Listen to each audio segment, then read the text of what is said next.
দেখছিলাম কেনাকাটা করছিলেন, কি কিনেছেন? এই যে একটা পাঞ্জাবি কিনলাম ছোট ভাইয়ের জন্য। ছোট ভাইয়ের জন্য। ভাই বোন কয়জন আপনারা? দুই ভাই এক বোন। দুই ভাই একজন। তা আপনার নিজের জন্য কিনেছেন? নিজের জন্য এখনো কিনা হয় নাই, সামনে কিনবো ইনশাল্লাহ বেতন পাইলে। বেতন পাইলে কিনবেন, তো বেতন পাওয়ার আগে ভাইয়ের জন্য কিনে ফেললেন? যে কিনলাম, একটা টাকা ছিল হাতে, কিছু টাকা এই জন্য একটা কিনলাম আর কি। আচ্ছা, বাসায় আর কে কে আছে? আব্বু আছে, আম্মু আছে, হুম। আর আমরা দুই ভাই। তা আর কি কি কেনার প্ল্যান আছে শপিং এবার? না, এবার আর কিছু কেনার পরিকল্পনা নাই। গত ঈদে কিনেছি, এগুলা দিয়ে আবার সারার পরিকল্পনা আছে।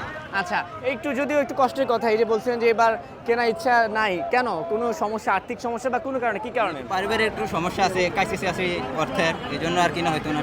আচ্ছা, এমনিতে একটা কথা শেয়ার করতে চাই। ধরুন আমাদের যা যতটুকু সামর্থ্য আছে আমরা সেখান থেকেই শপিং করছি, কিনছি।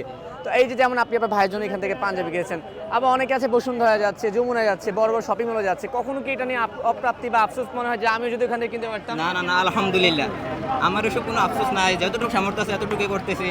ইনশাল্লাহ সামর্থ্য হলে আমরাও যাইতে পারি। এখন এসব সামর্থ্য নাই, তাই এখানে আসছি। এখানে কোনো আফসোস নাই কোনো আমার। এবং আল্লাহ যা দেয় তা আল্লাহ যা দেয় তা তাই নিয়ে আলহামদুলিল্লাহ সন্তুষ্ট। সন্তুষ্ট। ঈদ করবেন কোথায়, মানে দেশের বাড়ি কোথায়? দেশের বাড়ি কুমিল্লা। কুমিল্লাতে? জি, জি, জি। আচ্ছা, কবে যাবেন বাড়িতে? ইনশাল্লাহ 28 তারিখে। 28 তারিখে। ক্যামেরার দিকে তাকিয়ে আব্বু আম্মুকে সহ সবাইকে একটা ঈদ মুবারক দিয়ে দেন সুন্দর করে, এবং কিছু বলার থাকলে বলে দেন। কিছু বলার না, আব্বু আম্মু ভাই বোন সবাইকে বলছি ঈদ মুবারক।